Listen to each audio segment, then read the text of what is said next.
Hey, everyone. Come on in. Come on in.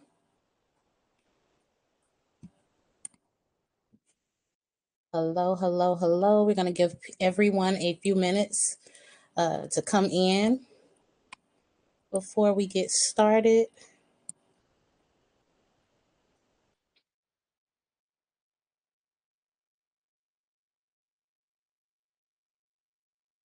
Hope you all have had an amazing day so far.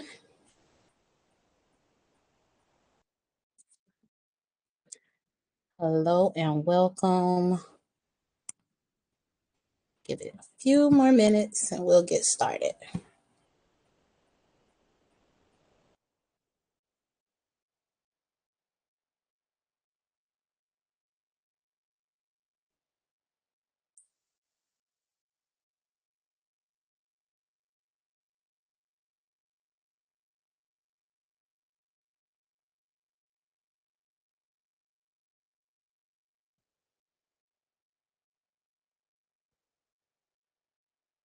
Okay, so think we're going to go ahead and get started. Thank you all so much for being here. Tonight is going to be slightly different from our normal strategy sanctuary. Apostle E is out in preparation to take care of some amazing things. And so she asked, or rather voluntold, Jade and I about doing this training today. And so we hope that the information that we've put together is going to be helpful and effective to you. Today, we're going to be talking about preparing for 2025. We are in the last quarter of the year. And with that, during this quarter is the planning season for 2025. And so just wanted to take it from the approach of from the financial perspective, but also partnering that with the administrative side of things to identify how those two pieces of the puzzle work together to help you effectively plan for 2025 with success in mind. And so I guess I should introduce myself. I'm Fharnell Marshall. If you don't know, I am known as the admin strategist. I help leaders, executive administrators, ministry adjutants put systems together for better efficiency. I help them build operational structures for sustainable success. And I'm known for assisting with virtual and in person event management and support. And so that is a little bit about who I am. I am going to turn the floor over to Miss Jade Williams, who will be partnering with me in this training on tonight. Thank you, Fennell. Hello, everyone. Good evening. It is always an honor and a pleasure to come before you guys. Yeah, we were voluntold, and so we are here. Anyway, I'm Jade Williams. I am a tax and financial strategist. I like to call myself the lifestyle CFO, helping you get your mindset and your money right in all areas. So I partner with tax professionals, entrepreneurs, individuals, now partnering with real estate professionals to ensure that finances are aligned, finances are solid, they are tight, so that ultimately you can achieve your goals of either impact, income, whatever that looks like, to the highest level of profitability, whether that be financially or again impact wise. And so again, I am happy to be here, ready to teach, I guess, because again, we just out here. We are definitely just out here. And so, Jade, if you're ready, we can go ahead and hop right into it. Okay, awesome. Well, let's just hop right So, into it, y'all. I believe that you all can already see our screen. Can you see the screen up? Just want to make sure.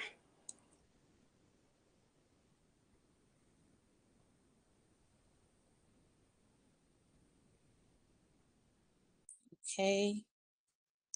I'm believing that we can see the That we can see the screen. screen. Okay, perfect. Thank you. All righty. So we're going to get right into it. The conversation is very straightforward and to the point. We are doing the introduction, which we just introduced ourselves, and Jade is going to lead this thing off with the financial tax planning side of things, then I'm going to come in and talk about some things that we can do from an administrative standpoint. We will have a live Q&A session where you all will be able to ask us real life questions or things that you've been thinking about but aren't quite sure about.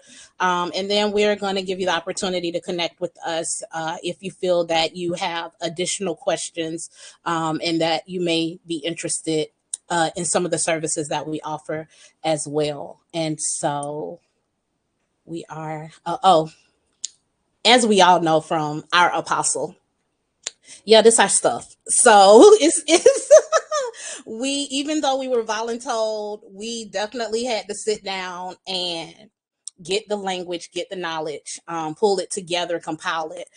So while some of the information that you hear during tonight's training may be something that you've heard before, it probably will have a bit of a twist to it that, depending on if it's coming from Jade or myself, that you wouldn't naturally get if you just used the Googles or went to someone else's training for this information. Okay. And so, who are we? We did just introduce ourselves, but Apostle E always does a statement of who we are. So, we did just create that here. And we're getting right into it. So, Jade, I'm going to turn the floor over to you. All right, y'all. Let's talk about the five financial and tax things that you need to do to prepare your business and yourself for 2025. So, the first thing that you're going to want to do is you're going to want to identify your financial goals. The first part of this is all about clarity. This is where you start to think about where you're going. Financial clarity is something that I think most times when we are planning or we are looking at goals, we sometimes can make this astronomical amount that is really just not even fully thought out. So I want you to think about your financial goals as like your destination. This is where you want to be. So at the end of 2025, this is kind of where you want to reach. I think of it like also like, going on a road trip or planning a girl's trip or whatever that looks like. You don't just start getting in a car or going to the airport to go somewhere without knowing the exact destination where you're going to end, right? So the same thing applies for your business. You should be setting clear financial goals. Some things that you need to be asking yourself in setting these financial goals is how much do I want to earn or how much do I want to make by the end of next year? What are my profit margins? You also want to look at things like what milestones do I need to hit each quarter to stay on track? So if you're thinking about, imagine you're wanting to make, let's say your goal is $100,000. You need to be looking at what types of things do I need to do each quarter or each month, however that may look for you. And then begin to start tracking those things and writing them down so that your goal is not just crazy, but it's also realistic. There's a realistic component to it. And in asking yourself these questions, make sure you are writing this stuff down.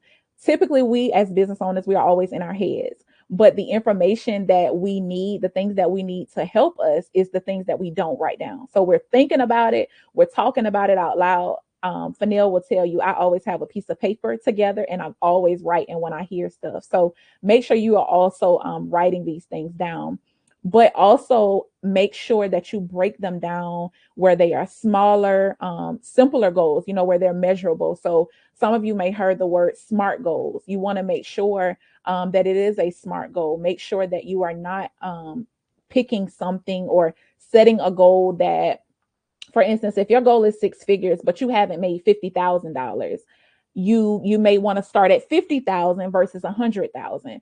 If you are a brand new business owner and you have no visibility yet, that may not be your financial goal. So you want to look at those things when making your financial goals. And then you want to keep track of them. As I said, you can do it monthly or either quarterly. Another example I'll give you, if you want to increase your revenue by 20%, you need to look at what does that look like month by month. If I want to make 20% more than what I made last year, then what do I need to be doing every month in order to get there?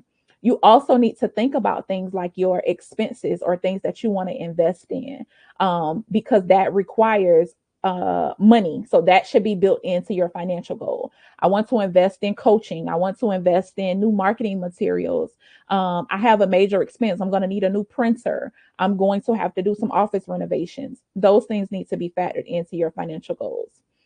Um, I would just tell you that this is the type of clarity that you need to have when you are dealing with in your finances, because this is what's going to keep you accountable and it's going to help you stay focused. If you just have a goal that says, hey, I just want to make $100,000, you have nothing is set in stone, nothing is set out of I'm going to offer this product, this service to X number of people for X number of months. If you don't have it as detailed as that, then chances are you are not going to stay focused on that, because your motivator is probably not the dollar amount. It's probably just about the things that you are, the people that you need to impact. So keep that in mind.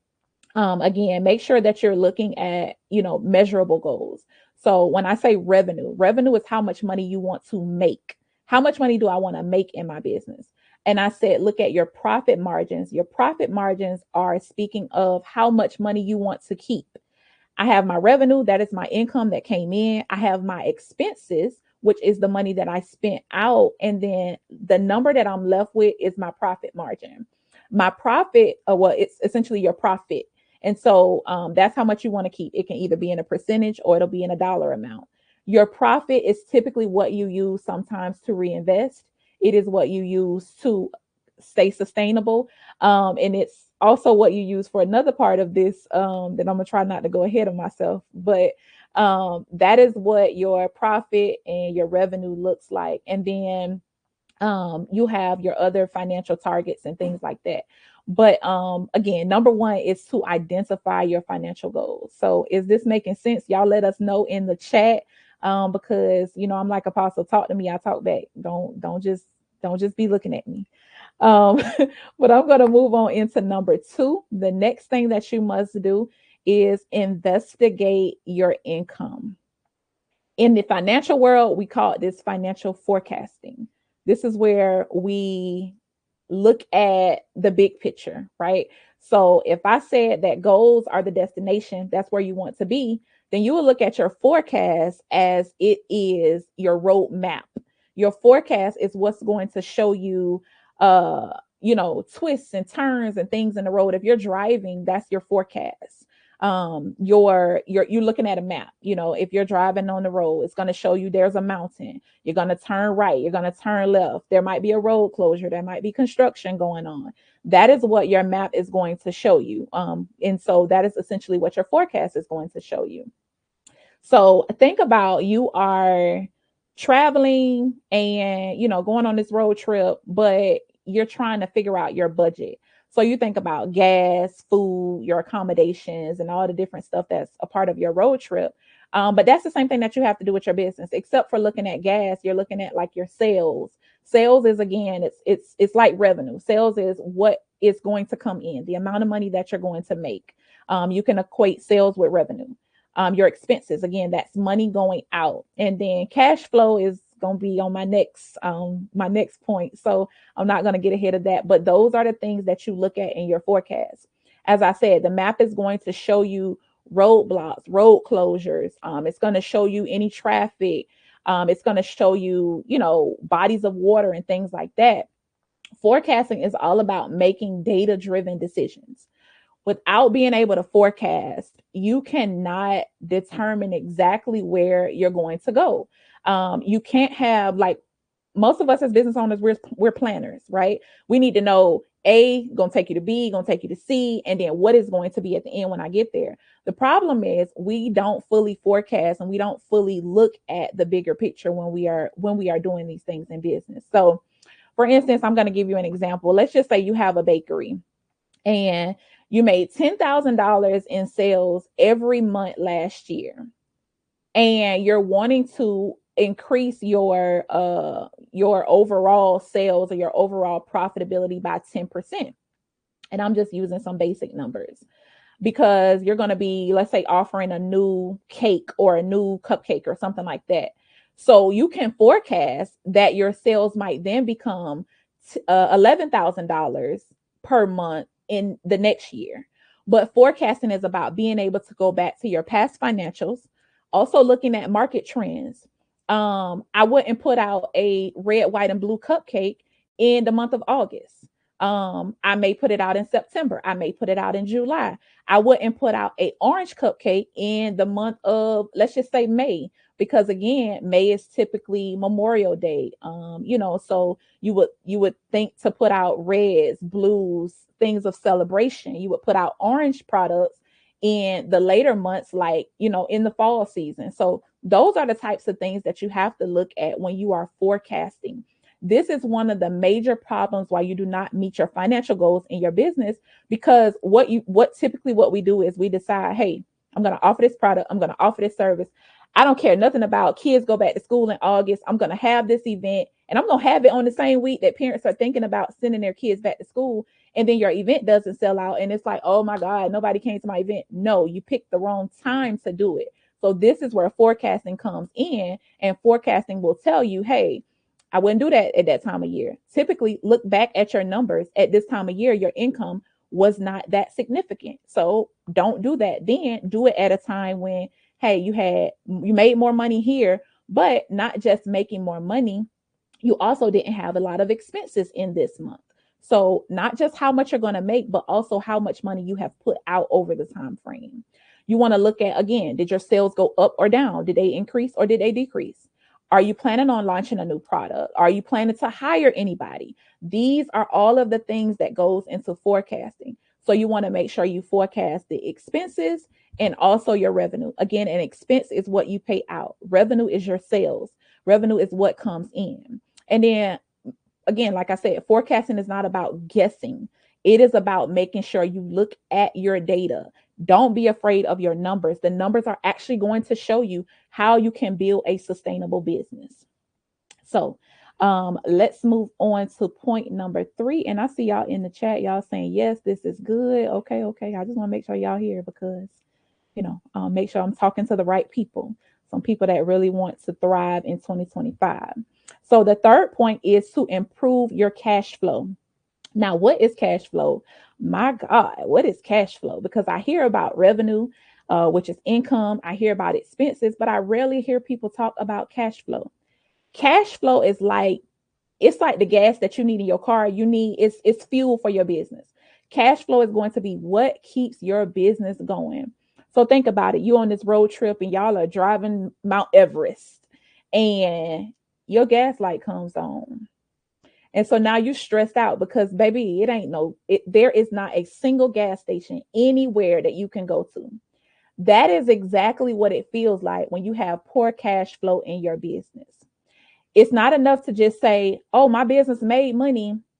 I always say, okay, we heard you made 6 figures, but how much of it was actually profit? How much of it was actually left when it was time for you to invest? Cash flow means that when there is time for me to do something, I have the money available in my business to go get the cash, do what I need to do, and not have to worry about it. That money is actually available for me to use. So there is what we call cash inflow and cash outflow. Cash inflow is money coming in the business. Again, that's sales, that's revenue. Cash outflow is money going out. That pays your bills, that pays the payroll, that pays things like rent. Positive cash flow means that you have more money that's coming in than going out. And so, of course, on the opposite side of that, negative cash flow means that you're putting out more money than you have coming in. One typical thing that I see a lot of times with entrepreneurs is that your profit and loss tells you that you're profitable. But most entrepreneurs, and you're not an accountant, and perhaps you may not be working with an accountant, but there is something that we call members and owners draw. Money that you are taking from your business is actually being subtracted from your profit. That leaves you with a negative cash flow because you're saying, typically I hear people that say, oh my God, but my business made all of this money, but I didn't see it. Where is it? I should still have some left. You don't have any left because your cash flow management is poor. And so in order to improve your cash flow, here are a couple of things that you can do. You can, one, have your clients to make sure that they pay you on time. That ensures that money is constantly coming in as it is supposed to.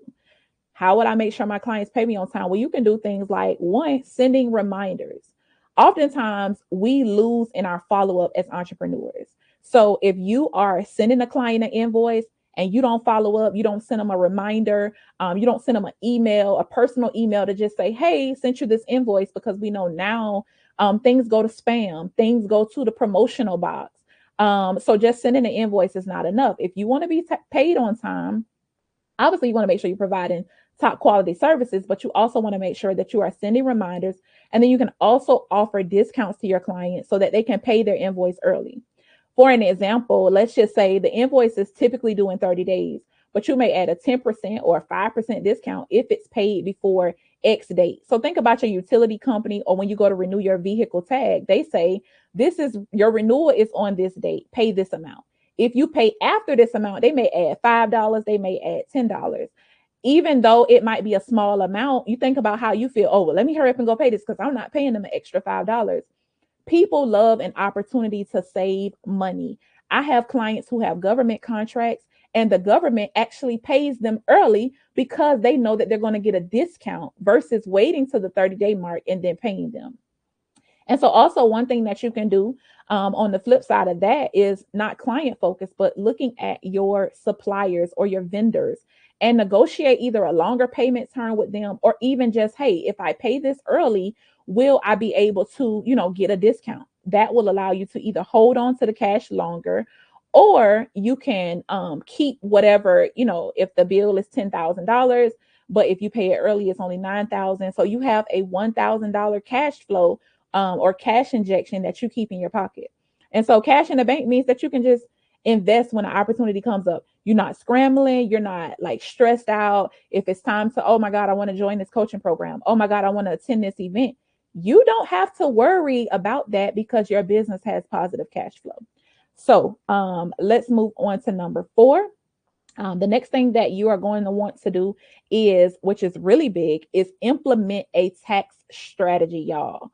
Listen, nobody likes taxes, but hey, what are we going to do? We got to deal with them. So, taxes, if you don't, I always say it's better to be proactive than to have to be reactive. Taxes are something that could just sneak up on you. If you don't plan ahead, you find yourself at, let's say, February, March, when tax season begins, and you find yourself with a $5,000 tax bill. And you are like, what in the world just happened? No, TurboTax or whatever system you use has got to be wrong. My tax professional must not know what she's doing. Let me go and talk to somebody else. You talk to somebody else and they might tell you a number that's actually higher than the first number. Listen, you have to be proactive. This helps you to avoid surprises and make sure that you're also maximizing your savings. I can't stress it enough. When you go and you just go through the year without planning for taxes, and then tax season comes, you end up missing out on so many different savings because you may go to your tax professional in April. The deadline is April 15th. They are not thinking about planning.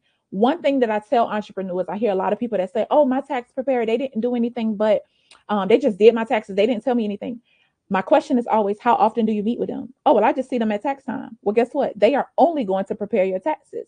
Have you thought to reach out to them to see if they provide tax strategy? Have you thought to reach out to them to see if maybe they can give you information for somebody who does provide tax strategy if they don't? I will tell you, if you are an entrepreneur at this stage and you do not have someone that you are at least meeting with every quarter, or even if you're not in a place where you can meet every quarter, meet with them once a year at the 6-month mark in June. You should be meeting with them saying, hey, can we look over what I've made? Can we look over what I'm projected to make at the end of the year? Can we talk about what types of things I need to be doing? Do I need to make any large purchases before the end of the year? Is there something that I can do right now, or is there something that I can think about doing later that's going to help me to make sure that I don't get this huge tax bill? Do I need to change the structure of my business? These are things that the tax professional or the accountant, whomever you work with, can actually help you with. So I want to point out 2 key words, and I think they get used interchangeably, but they are not the same. One word is tax liability. Tax liability is the amount of tax that you owe. It is what you are liable for paying. The goal in taxes is to make sure that you reduce your liability as much as possible. But tax deductions is only the expenses, meaning what is taken from your income. As I told you all, expenses is what you're spending on, your day-to-day business operations. That'll be office supplies, advertising, travel expenses, other deductions that you have, office rent and things like that. Those are the things that fall under tax deductions. Tax liability, again, is the money that you are going to have to pay to the government. Your tax liability is that last number that you see on your tax return that says you owe $5,000, you owe $10,000, whatever that looks like based on your profitability. Also, when you are working with a tax strategist or your tax professional who provides strategy, they're not just looking at your business, they're also looking at your personal situation. Do you have kids? Are you married? Do you work a W-2 job? They're looking at key factors to be able to give you an overall um, explanation or overall strategy on what you need to do to carry through. So make sure that you're working with a tax professional that understands um, what you have going on. Make sure you're working with someone, again, if you can't do it quarterly, at least one time a year at the middle point of the year. Do not wait until December, because if you meet with a tax strategist in December, chances are you're not going to be able to do what needs to be done by the end of the year. December 31st is the last day to make purchases. It's the last day to, and I'm not just going to say make purchases, because there's also an element that is that says you can, depending on how the accounting is being done in your business, you can purchase on December 31st. It may not post to your bank statement until January. So that expense is not even deductible. So you want to keep those types of things in mind so that if you need to go out and make a big purchase or anything, you can do that before the end of the year. So if right now you're not already thinking about these things, you haven't met with a tax professional or a tax strategist, somebody like myself, at all this year, then you want to make sure that you do that. And yes, basically, yes, Danielle. Um, and then last but not least, we are going to go into the final part of this. And the last thing that you want to make sure that you are doing at this stage is investing in financial systems and processes.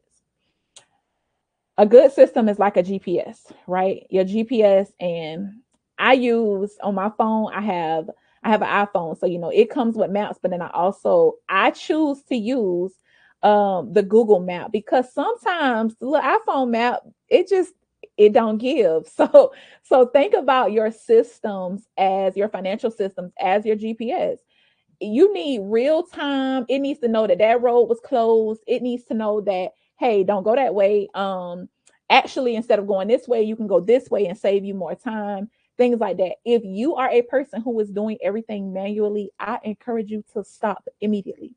Because if you are tracking your expenses on a spreadsheet, if you're sending out and writing invoices and sending them out, please stop, because you are wasting time. So, and when I say wasting time, this is time that you can be using to actually continue to build your business. This is time that you can be using to meet with new clients. This is time that you can be using to go out and network. But oftentimes you feel so bogged down in your business because you just don't have the proper systems and you don't have the proper processes in order. Your invoicing should not be manual. It should be automated. You should already have a system in place. And if you don't, then that's why we're here today. But you should have a system in place that when you complete a service, when you begin a service, when you are halfway in the service, that it sends the client something. It says, hey, we are 50% of the way. So for instance, I have a service that says, hey, you pay this amount up front. And when we get to this point, you pay this amount. And when we get to the end, you pay this amount. It should already be automated. You shouldn't be at the halfway point and then you're like, oh my God, I got 12 more things to do today, but I need to send this client an invoice because guess what? I need my money.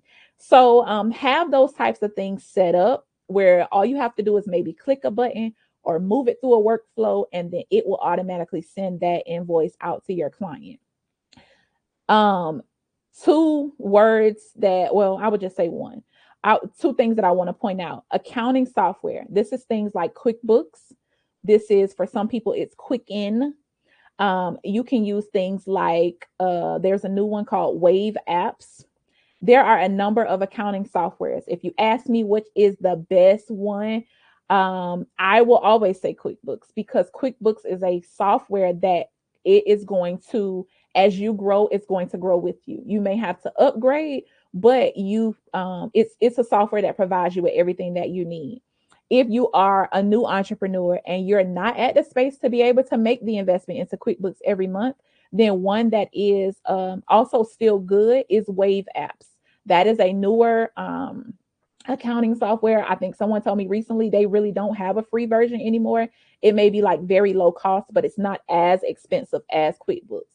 But these types of systems and softwares, you're going to be able to get your financial reports. Financial reports that are very important for you are going to be your income report, your which is also called a profit and loss. That is your income report. Your profit and loss is going to show you whether your business is profitable or whether you are operating a business that, again, has negative cash flow and you're spending more than you're making. You also want to be able to have access to reports like your I would say your cash flow management report. How much money came in, how much went out. You can pull invoice reports, what is outstanding, and you can pull reports by how many days the invoice has been outstanding. So that, let's just say you have clients and you're like, their invoice was due maybe 5 days ago, but you just want to pull and see whose invoice was due 10 days ago so that you can reach back out to those clients. You want to be able to pull those reports for that. And again, these reports are going to give you your overall financial health. Another report that if you're already a QuickBooks user, but you do not use one of the higher levels of QuickBooks. So if you're using like QuickBooks Self-Employed, it's not going to give you this report, but it is an important report. It is called your balance sheet report. The balance sheet is going to show your liabilities and your assets. Assets are things like your bank accounts. Assets are cash. Assets are things like properties. All of this stuff can be managed and held and housed in your in your accounting software so that you can keep up with these types of things. Liabilities. If you owe an SBA loan, if you have a business credit card, if you have a business vehicle, it's going to show all of that. It's also going to show equity. One of the things about equity is not just money you put in, it's money that you also take out from the business. So again, I spoke earlier about your owner's draw or your owner's expense. Equity is going to show you, hey, but this is how much owner's expense you have. So for instance, if I go look at your profit and loss and it says you have $10,000 profit, but your balance sheet says your owner's or members draw is $11,000. You are actually operating negative cash flow and you are negative by $1,000.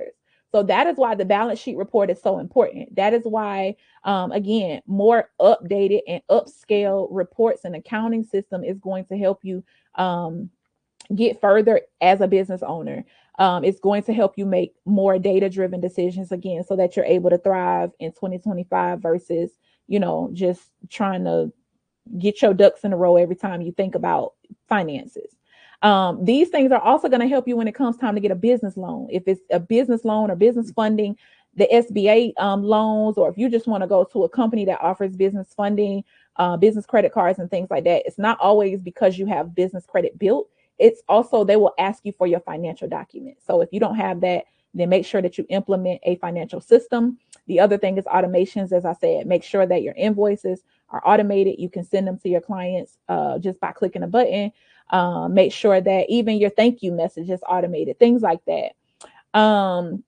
So payroll can be automated. Those types of things, you want to streamline them. So I would just say a good system is just really going to make it easier for you to be able to plan your next moves and do what it is that you need to do. So that is all. I'm going to just do a quick recap and then I am going to turn it over to Fharnell Marshall. And yeah. So the first thing that we talked about was identifying your financial goals, making sure that your goals are realistic, making sure that they are not exaggerated and unattainable. The next thing you want to do is investigate your income. Hey, what does that look like? What products am I selling? What services? I also told you that investigating your income is what we call forecasting. So now when you hear people talk about forecasting, you can tell them, oh, I know exactly what that means because we learned about it in the strategy sanctuary.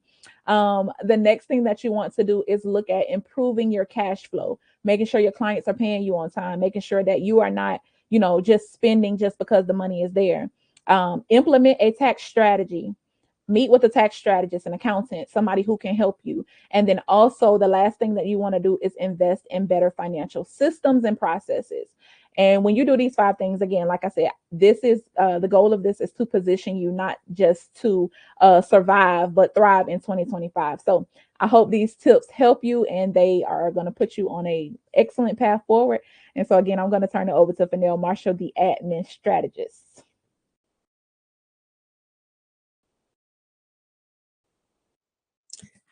Thank you so much, Jade. When I say jewels, jewels.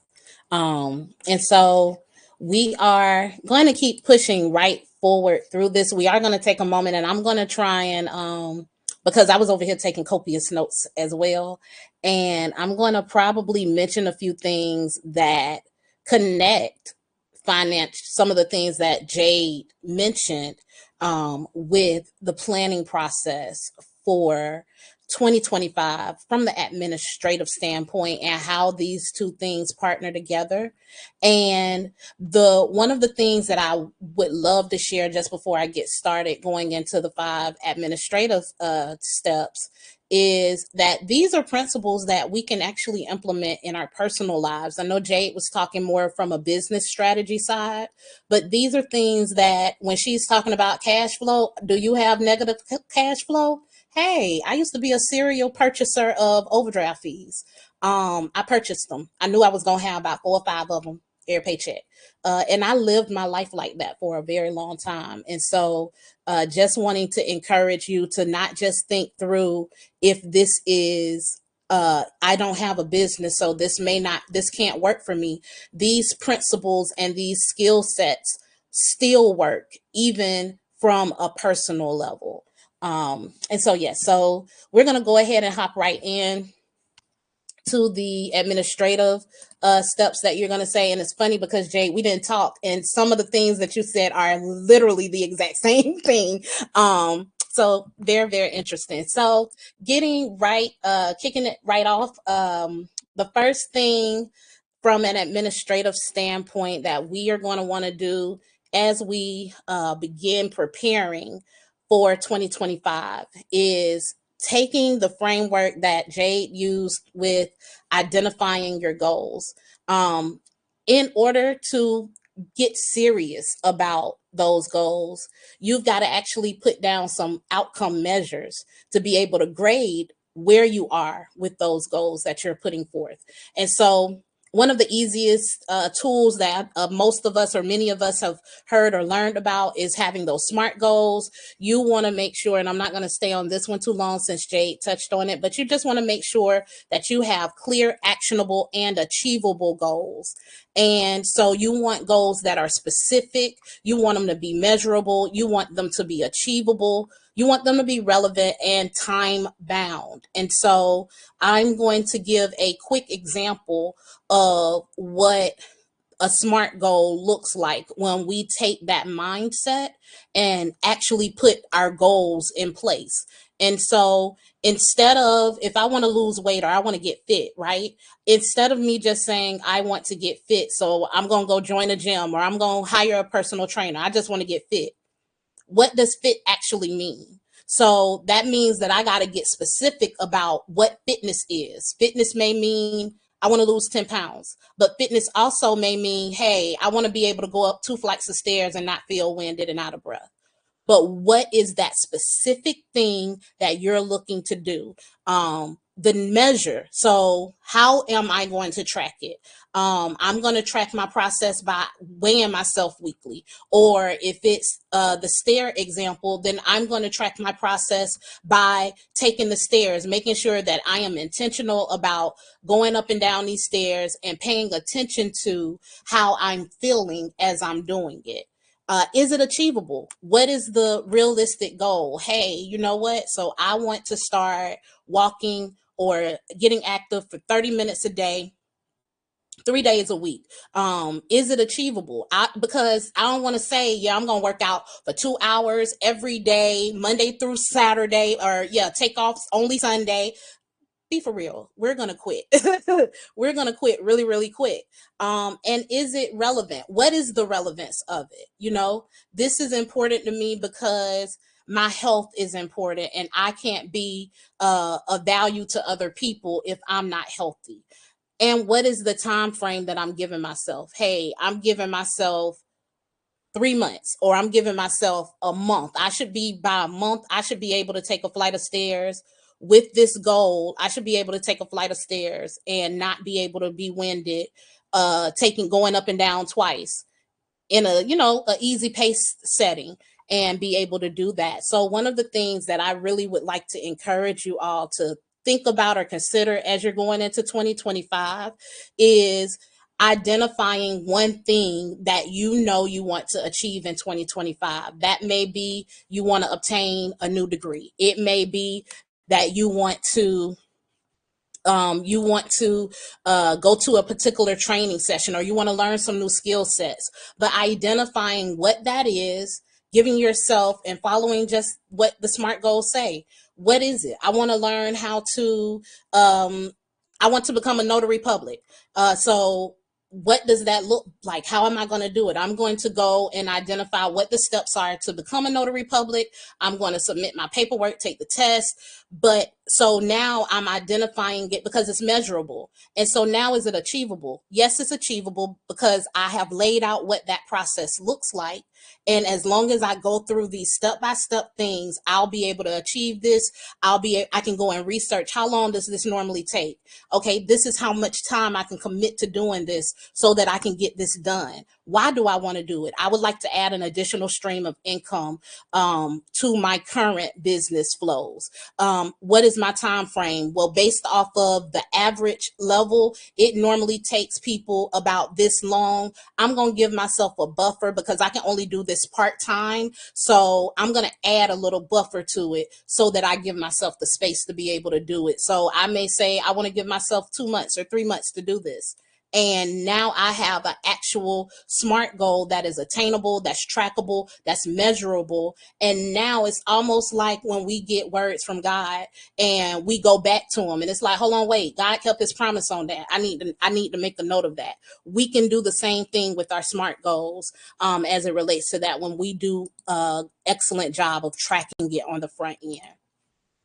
And so I'm gonna move right along it, and you all are welcome to, chat, ask questions and different things in the comments.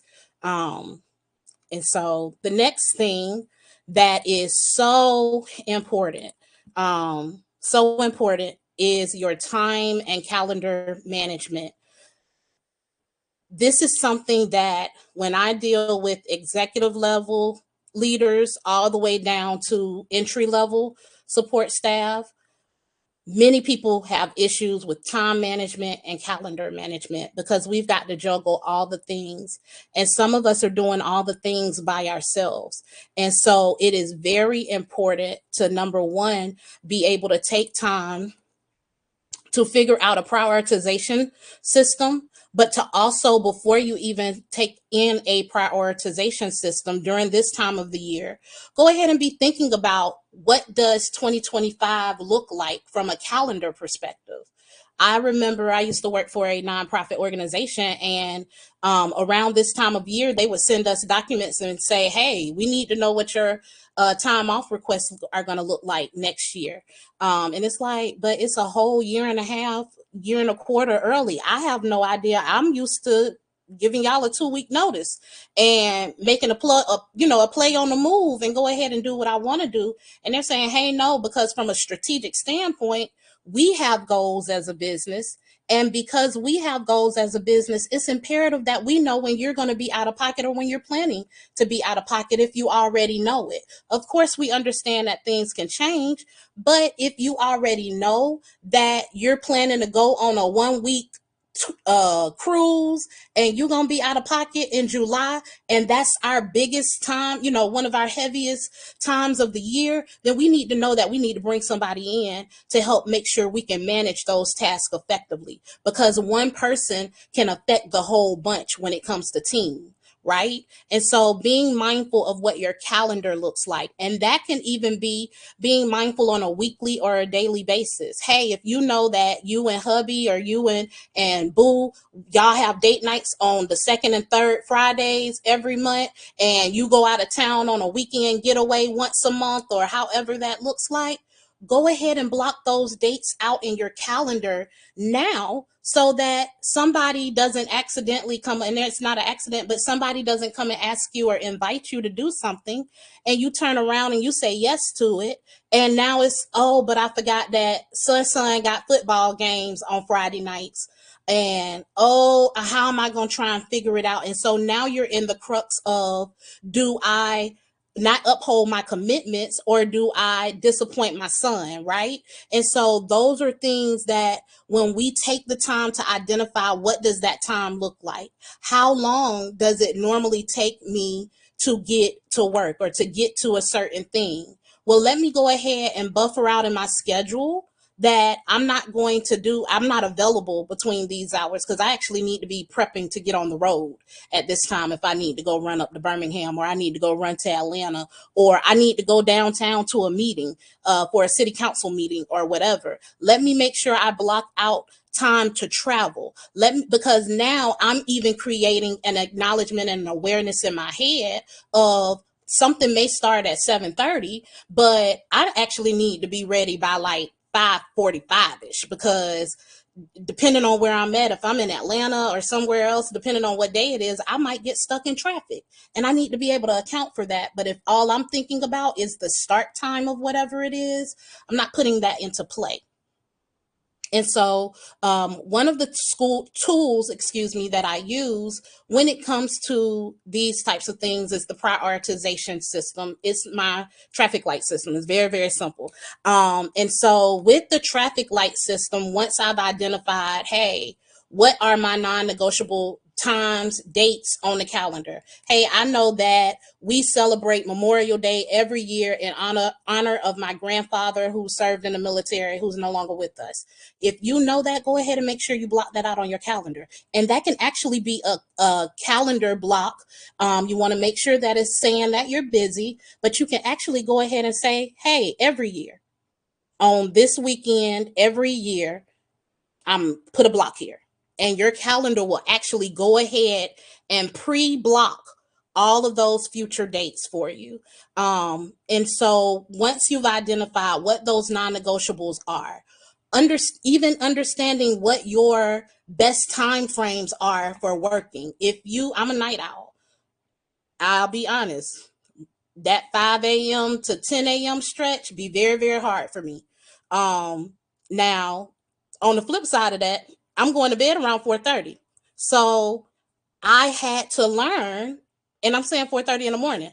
I had to learn, how do I still maintain my effectiveness as an administrator for business owners if I know that I'm kind of still groggy up until about 10 a.m.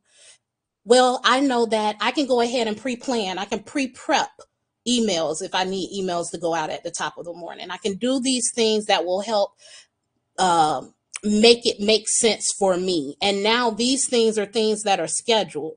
If I am doing something that is a tool, and I'm going to talk about automations and technology a little bit in a few minutes. But if I am still doing it manually, and I know that my invoices go out on the first of the month, I could actually go ahead and pre-schedule all of those invoices because unless they are separate, we can go ahead and have it all come out. And there's actually ways inside of your payment systems and payment processors that you can set up those recurring notifications so that you're not doing this tedious work every single time. And so with the traffic light system, it is set up with four light systems. So you have a red light, you've got a yellow light, you've got a green light, but you also have the flashing light, right? So with the red light, that means do not pass go, do this right now. If at all possible, get it done. These are tasks that need to be done immediately. They are critical to your business goals or your personal goals, and they are time sensitive. you want to make sure that you are addressing these. So these are like things that have a deadline. These are things where it's like an emergency crisis. Something is going on. I need to drop what I'm doing and get this done. Now I can't go and focus on too many other things because this is mission critical and it needs my hands as the leader of this organization or this household. I got to be involved in this. I'm mama or I'm daddy and I have to be involved in this. The next light or level would be your yellow light. So these are not urgent, but they are important. So, we want to plan with caution. So as Jade was mentioning earlier with looking at some of the forecasting, which is data driven, and also looking at some of the other automations and tax strategies, a lot of things that she was talking about involve planning. And so if it is something that you need to plan, such as tax strategy, and you know that you need to do this on a quarterly basis, let's go ahead and start thinking through what that quarterly time frame looks like so that you can go ahead and block that time frame out on your calendar. If you know that hey, where my business is, I would love to do quarterly, but I can only do 2 a year. Okay, so what 2 times per year are you going to do these strategy calls? Now, because it's more than just coming on the call and getting the information from whoever you're dealing with, because you got work that you're gonna have documentation you need to have handy. As Jade just mentioned, all of these different type access to different reports and things of that sort. And of course, she'll be able to walk you through it.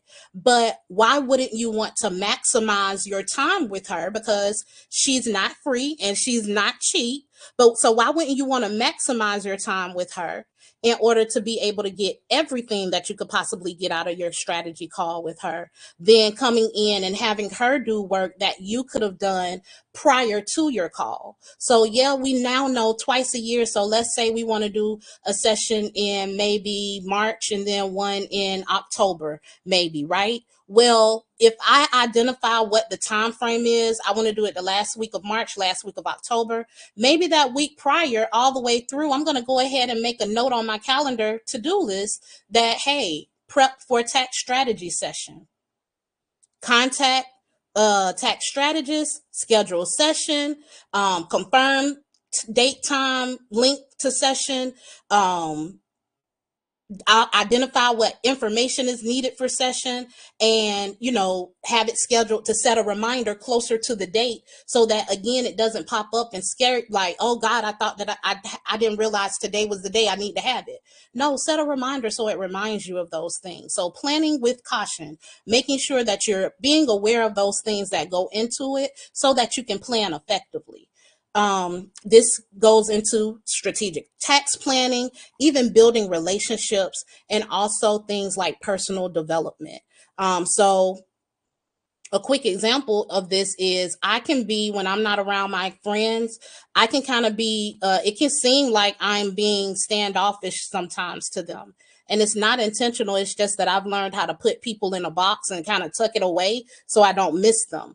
And what will happen though is if I'm not careful, about a month or two later, I've not talked to them in 6 months or, things like that. So I'm intentional. I have to plan with caution.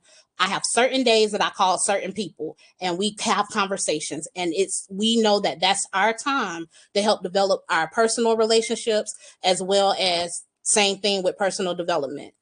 I want to make sure I want to read the Bible in a year. That means I need to notate how much time I need to do that. A flashing light. Sometimes this is a yellow light, sometimes this is a red light when we see them in real life.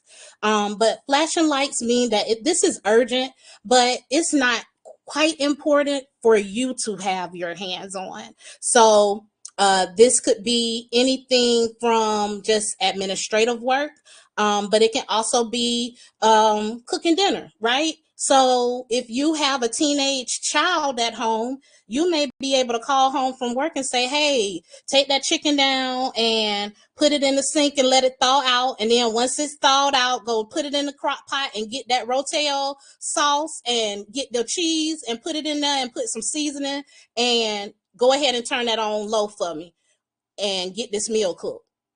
You don't actually have to be the one who's putting the meal together. You need to give directives to make sure it get done. You coming in to make sure it's done, but it really don't require you to do it. And so this is unnecessary meetings. This is social media scrolling. This is just quick fixes that, hey, I could call somebody, get somebody else to do it. So this is our delegation task, which we're going to talk about a little bit more in just a second as well. And then the last one is the green light. Green light means that this is not urgent. This is not important. We are clear to go. Just take it off a task list because it's unnecessary. Why are we dealing in these trivial activities that are not going to amass to income? They're not going to amass to impact. They're not going to amass to influence. If it's not doing any of those things for your business, for your person, for your safety, your health, what's the point? Get rid of it. And so really the biggest thing when it comes to your task management, your time management, is really being mindful of who you are, what your capacity is. This is one of those places where we sometimes get really, really tight because we want to say yes to everything, but sometimes when we say yes to everything that really doesn't require our input and our insight for it, we end up being frustrated with the process of it. And so these are things that you can implement that are very easy to do. And create that boundary. Gates keep things out, but they also help keep things in. And so one of the things that I would encourage you to do with this stuff is to take about an hour to 2 hours, depending on how busy your schedule is. Set a goal to take about 2 hours a week to plan out your next week. This is something that a lot of people, especially in leadership or admins, do for people who are in leadership. On that, by that Thursday or Wednesday or Thursday, they're putting together information to help prepare their leader for the following week, so that on Monday they're not walking in blind. On Monday, they kind of have an idea, a forecast, if you will, of what their next week is going to look like. And so that is time and calendar management. The next thing we're going to talk about is audits, doing your documentation and process audit. This is kind of touching on some of the things that Jade mentioned as it relates to forecasting, also as it relates to the cash flow, increasing of cash flow. When it comes to processes, we all have them. A process or a system can be something as simple as, where do I put my keys when I come in the house? If I have a set place that I go set my keys when I walk into the door, that's actually a system, because I can actually go tell somebody, hey, my key's always by the front door. Go look by the front door. People can kind of learn who you are and how you move based off of your processes and your systems. Doing audits of these systems are they are easy to do, to identify if there is an issue. Sometimes, depending on the type of process, it can be hard to identify what the fix is for it, to identify how to implement a recalibrated process or system for you. However, the first thing that you can do, and I just made a note of some quick steps that you can do to complete a process audit. You want to choose the process to review. So if we use an example of scheduling meetings, right? You're going to take the time to list out all the steps. This can be done pen and paper. This can be typed out, or you can use a virtual asset or a technological asset such as Loom or Zoom to record you completing the process of whatever that looks like. Once you've completed the step-by-step process documentation, then you're going to want to go back into it and kind of look at what were some of the inefficiencies, what were some of the problems with that. And then you want to identify what types of improvements you can make. And so in a quick example that we can use is scheduling a meeting. One of the most frustrating things in the world as an admin is scheduling meetings when people don't have a system for their calendar. It can sometimes, I have had it take weeks to get a meeting scheduled because there was no automation for a calendar. There was no process for it. And so we were literally having to email back and forth to identify how can we, what's, okay, this, does this date work? No, that date. Okay, what about these 3 dates? No, none of those. Okay, what about these dates? Okay, well, how about, can you just tell me what time frame works for you and we can try and see what's available on our end, compared to identifying a system like Calendly, who you can connect your calendars up to 6 of them. You can actually connect up to 6 calendars, which is also a thing, right? Because we got our personal calendar, we got the work calendar, and don't let us be an entrepreneur because we got about 3 or 4 emails attached to that to the business. And so all of these, you got a system that can look at all of your calendars and check it against your availability, where they only see what's available. And so that would be what that process would look like. Taking the time to identify it, going through the steps and saying, hey, so one of the frustrations is it takes too long to book a session.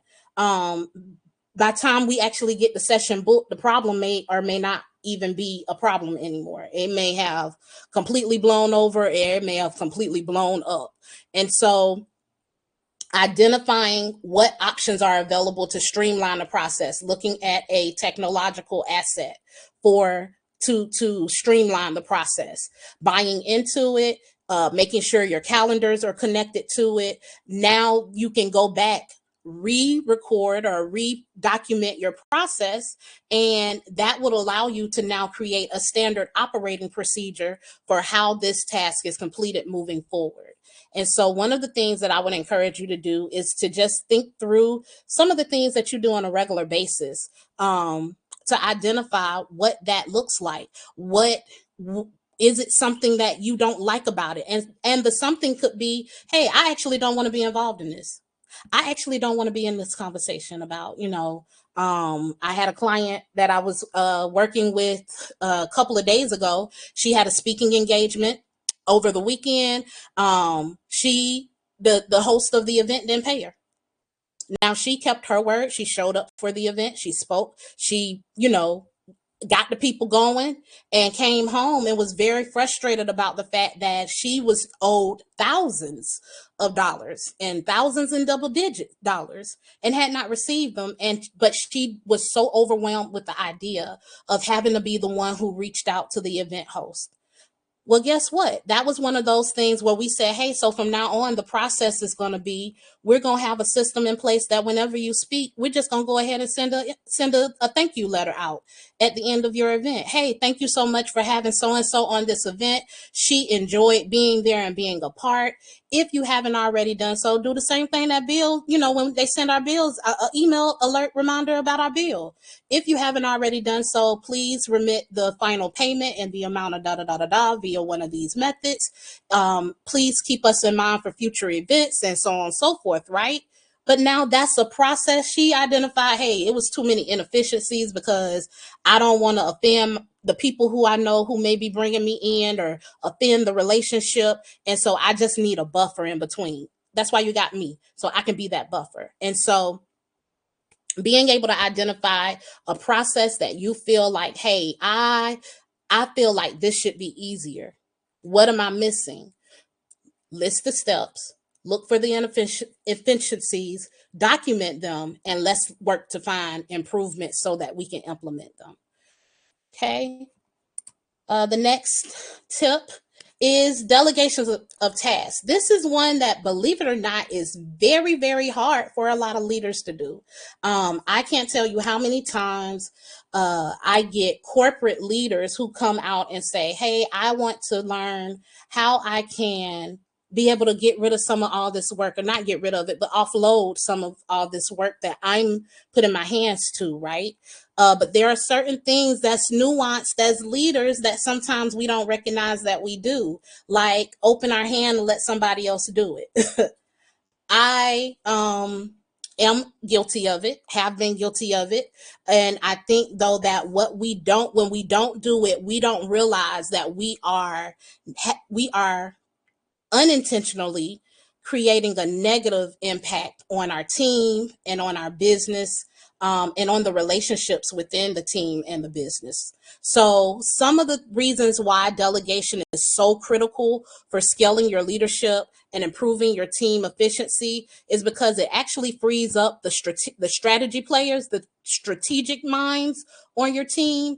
It frees them up to be able to focus on their main thing. Because when we're looking at a team, each one of us have different responsibilities. Even when we look at the body, each part of the body has a different function, and no function is less important than the other function, but they all have different functions. And if my fingers were trying to be my toes, we would be out here having a problem, right? And so it frees up time for the people who are strategic to be able to be strategic. It frees up the time for people who are task oriented to be task oriented.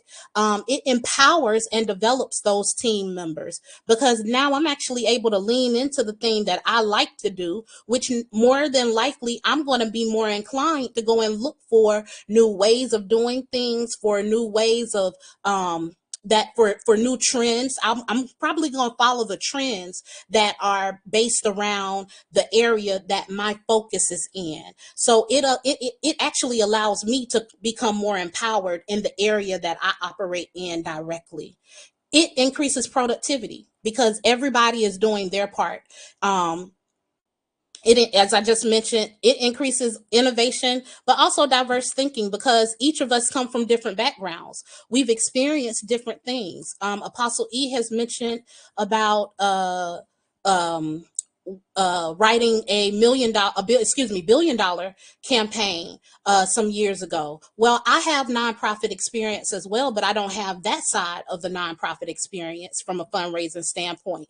I have more of the going out and shaking hands and, connecting with admins and connecting with C-level executives to request funding, or actually doing mommy and daddy do lists to find out, hey, who do you work for? Does your company match gifts when you give gifts? Because if so, what do you think about this mission that we are working on? How can we align our mission? So I was on more of a personal route of fundraising. So same coin, but different sides, which means we have different perspective of things. And that's okay, because once we put them together, they balance one another out. Delegation, it also prevents burnout. It helps us share the load. When it doesn't mean that the load won't be heavy to bear, but it shared, when you got people who are also assisting to share the weight of something, whatever the goal is, whatever the mission of the house or the business, or just your personal self is, having support helps. And I actually did a training a while ago. Apostle E did one as well, called "Where's My Support?" And it just kind of talks about the different types of support you can have in order to help you be more effective and efficient. And the types of people, we need somebody to help us spiritually. Hey, when I get ready to jump off the bridge, I need somebody to come pray me back in. We need somebody who can give me professional guidance and direction. Hey, I'm getting ready to go spend $10,000 on this. Hey, come back before you spend that money. Come back and come back. Come talk to me, because before you spend that money, let's talk about it. Let's talk about what the plan is going to be. What is going to be the ROI? Do you even have you thought about what the ROI is going to be before you jump to go get, and spend this money just because you now have it, right? Those things matter. And so overall, it really just leads to building a strong, self-sufficient team. One of the things, like I mentioned earlier, this is one of the hardest things that a lot of the leaders who reach out to me for consultations with their admins, that they mention having an issue with. And a lot of times the concern is, well, what if I delegated and it's not done right? It might not be. So if you know that this is a new process, or a process that only you've done, in the past, and you're releasing it to someone else, I would probably put a buffer on the deadline for whatever you're asking someone to do, right? I'm probably going to, if I haven't already recorded a tutorial, have a tutorial call that's recorded so that I can walk them through what my process is. Again, this goes back to those standard operating procedures, having them in place, because if you have, some people are visual, but some people are, I want to read directions as I go along. So having that information available for your employee, for your children at home, for your students, whatever that looks like, being able to walk them through it and give them guidance. And so I can remember there was a season when I was first starting with Apostle E, where I came in and I was just quiet. I just watched. I paid attention. She would talk to me about strategy, and I would be looking at her like a deer in headlights because I didn't understand a thing about it. And compared to, over the course of time, she continued to, hey, so why am I not doing this? And even from a calendar strategy, hey, so when I got a ministry event, I kind of need to be in consecration for that week prior. So I need you to block out everything after this date for that. So now I even know when it comes down to booking things for her, what are those standards? Because she took me through a process of massaging and teaching me that information along the way. And that's really what it comes down to when it comes to delegation from a leadership standpoint. Create the expectation, show them how, guide them through it the first couple of times, and then you begin to walk with them on it. Okay, go do it. Come back and let me see what you got. Okay, you good, go ahead. And then it gets to the place where it's, hey, they got it, just go do it. I don't, just let me know when it's done, right? And so those are all things that it comes along with building the relationship. It comes along with building the rapport, but it also comes along with having those processes outlined and detailed effectively so that you can pass those types of tasks off to other people when it is necessary, especially if they're more effective and intentional at it. And so the step that I would encourage you to do with this tip is to just think about a task that you can go ahead and take off your plate immediately, whether it's one time, multiple times, but something that you know, hey, I don't, pineapples, I don't like it. I actually don't feel like I need to be the one who's doing it. If somebody else could do it, I want them to do it. I encourage you to think through that. And identify what that one particular task is going to be that you're going to hand off to someone, whether it's on your team or you're going to outsource it, or in your family. You know, hey, I'm not going to be the only one who get up on Sunday mornings cleaning, or hey, we're going to start making this be a team effort for cooking dinner. Whatever that looks like, just identify what that task is and implement and identify a way to delegate something immediately. The last tip that I have for tonight is leverage technology. We live in a world where, I'm talking about at your fingertips. It's funny because Jade and I have been doing a lot of talking offline about other things, and I sometimes don't realize that I've learned as many different types of technologies, skill sets, and about as many tools as are available out there. What I will say is there is almost a automation available for nearly every task that you have. Now, some things like the strategy, we can't automate that, right? We might be able to tweak some of the language with automations, but we can't just come up with the full strategy. We still want to use our mind because it's got to still have our twist on it. But when it comes down to project management, gone are the days of lists and notebooks, and some of us still use it. I'm still very much a paper and pen girl, but I'm going to transfer it over to a note or to a project management system, depending on where I'm at as I'm preparing to implement whatever this is, so that I can monitor it, so that I can track it, so that especially if it's a team effort. So again, I'm trying to think of things that are still professional, but still have some personal aspects to it. So let's say we are planning a family reunion, right? There's a lot of moving parts that go into planning a family reunion. I can have my team of people who we're the planners. We can use a project system like Asana or Monday or Dubsado to manage these processes in the back office. Now, some of those platforms do have front facing integrations that you can have where you can actually contact. You can have everyone's contact loaded in, and you can have e-blasts go out. You can have reminders set. You can put them on a pathway. So let's say it's a 30-day pathway for each client. When they sign in and give you their name and email address from a lead that you've posted on social media, or had a lead magnet where you got them to come in and give you their contact information, they're loaded in. Now 3 days later, or it's immediately, they're going to get an email that says, congratulations, you're signed up. You'll be getting all the news and updates. Make sure you save this email, right?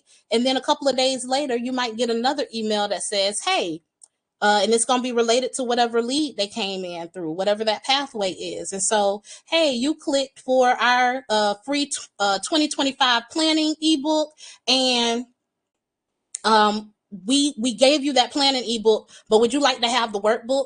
Click here to get the workbook for a special discounted price of $7 or $27 or whatever that looks like. And then you get another email, or on that screen when it says, congratulations, you got it, or no, I decline, it says, hey, but before you go, we got a bundle. We actually got a bundle for $57.99. And if you go ahead and get this ultimate bundle, it's going to have all the templates you need in it, right? And so they say yes or no. They continue along the pathway. And then eventually they land in your main email marketing list. But because you created a pathway, every stop along the journey that they made, you now have tracked in your portal on the back office end. And so having systems like that for your project management and customer relations management is so impactful. Having systems like Slack for communication. A lot of us, well, I'm not going to say us, but some of us came up in the group meet area and the chat room area, and that works, but it's not as professional. So having a system like Slack for organizational things, especially if you don't want to share your number. These types of systems work because now you have a texting opportunity, you have phone call opportunity, you have voice note opportunities. Here in the Grow, we also have the voice note and messaging opportunities, but for your corporate or even family level, you can do a group thread. But having a corporate based communication system is very, very important. Looking at the types of automations that you can make. Looking at one of the things that I think it was Jade and I who were talking, and I was like, hey, go check to see what type of integrations that platform has, because that platform probably has MailChimp attached to it. And instead of you going and paying another platform to come in and do it, you can just integrate it directly. It's going to send them directly to the email list. They're going to get the congratulations email as soon as they pay. It's automated. But if your platform doesn't have that integration, then you may look at a platform like Zapier that can set up a manual integration between different platforms for a fee, of course. Jade mentioned earlier with the financial tools of QuickBooks and Wave app, I believe it was. Yeah, Wave app for financial tools, QuickBooks being the one that will grow with you. But if you're looking for a low expense starting option, that Wave app is going to be a really good one to consider for your graphic design. A lot of people are not graphically inclined. And getting a graphic designer is definitely, if that's your portion and you can afford it, go for it. But we may be in a season where we're not quite at, graphic designer on hand, on staff to be able to take care of our graphic needs. Using a program or a platform like Canva is something that makes it be very easy because it's template based. You can sign up for the pro subscription service and get access to so many more options within the platform. But it just helps make, if you need a graphic or a presentation or whatever that looks like, you're able to do it. And they just have so many things that they've added to Canva in the back office for us that it really just makes it be an effective tool to have on hand, whether you use the paid subscription or the free one. One of my uh, technology leverage tools that I use, that I've actually become very good at over the last year and a half, is AI. The power of AI, I know that is something, artificial intelligence is something that a lot of us have been afraid of, that we've felt nervous about, and that's understandable. However, having a tool like ChatGPT or Copy AI or whichever one you choose to use is so important and effective, because it actually gives you the opportunity to tweak your language. It gives you access to uh, ideas, and I don't recommend that you take what you receive from ChatGPT and automatically upload it into whatever you're doing, but definitely using it as a strategic tool to help you hone in on your language or get more clear about your language as you're communicating. It's just very helpful and effective. It also allows you to take simple processes or processes, especially for those of us who are entrepreneurs and we're looking at ways to identify and implement things that are our intellectual property. Then it allows us to learn how to tweak certain things, and it helps us identify the language for certain things that we may not have readily had access to, or we would have had to go and do a deeper level of research that we can do at a glance and get access to. So now, instead of me going and diving and crawling through a Google search, I'm using ChatGPT to go do it. And now it's giving me the link to just click on and showing me the pages that I'm going to pull the information from, compared to actually having to do the research to find it, to reference it, and all of those things. When it comes to AI, learning how to maximize it, especially if you have a paid version of the program. There are so many integrations in platforms like ChatGPT now. They actually have an integration with Canva. They have integrations with summarization platforms. They have integrations with transcribing platforms. So, for instance, if I wanted to repurpose content, I can now go and take the video from here, and I can go and post it on another platform if I wanted to, right? Just using this as an example. But then I can go and pull the audio file, and I could go and post that as a podcast. Then I could take the transcript and I can convert it to an article and post it on LinkedIn, which is Googleable. I can then take the transcript and cultivate it and convert it into an ebook. And then I can convert that into a workbook. And then I may be able to identify some options that I can use as lead magnets, which is kind of like the carrot that we get people to draw into what use to draw them into whatever it is that we are promoting. So there's all these different ways of repurposing content when I didn't do anything except download the video and load it into the platforms that I'm looking to use. So you can definitely do things manually. This session, even tonight, we've been on an hour and a half now, coming up to an hour and a half. It would take a long time to sit down and listen to the replay over and over again to transcribe what was said in this meeting. And I know that because I actually used to do it. I used to sit down and listen to stuff and would just sit down and type it all out, right? Why am I taking 2 or 3 hours out of my time when I can literally upload this recording online and in about 10 minutes have the whole transcription? I might have to do some edits, but I'll have the entire transcription from this that I can now use for new content. And so just wanted to share that information. There's so many other options out there available as it relates to technology that can be leveraged with your business, with your personal life. I use some automations for text messages. I use it for scheduling. I use it for outlining.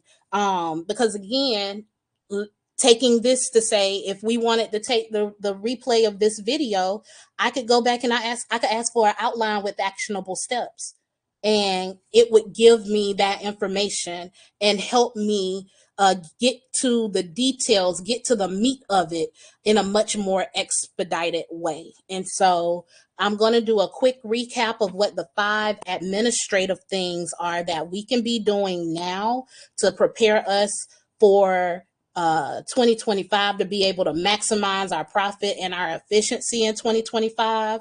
Is first, we want to identify the outcome measures, making sure that we've set clear goals that are actionable, that are achievable, that are time based, and that we know what the impact of it is going to be. We want to make sure we manage our time and our calendar effectively.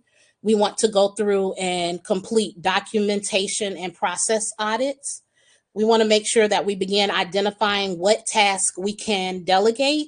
And then we also want to begin leveraging technology to be more effective as leaders in our business, in our homes, and in our ministries. And so for this last, I didn't give it, but with the technology, I would just encourage you all to think of a new tool that is something you may have heard about, seen, and just kind of think of, identify what you can be doing to begin learning how to implement it into some of the things that you want to do in 2025 before this year ends, so that you're going into 2025 with a working knowledge of what that system or tool looks like, how to use it, and how to make impact with it in your business and in your life. Okay.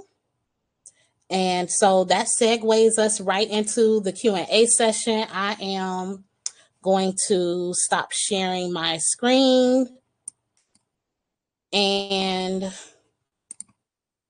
we will be able to begin taking questions. If you all have anything, feel free to drop it in the chat. And actually, I don't know, it might be easier to go and do a live room. What do you think, Jade? Do y'all want to do a live room? I think it will probably be easier. If they would like, if they have questions, then we can set up a room. So you all let us know. We hope that this information tonight was effective and needed and necessary. But we do want to give you the opportunity to ask questions if you have any.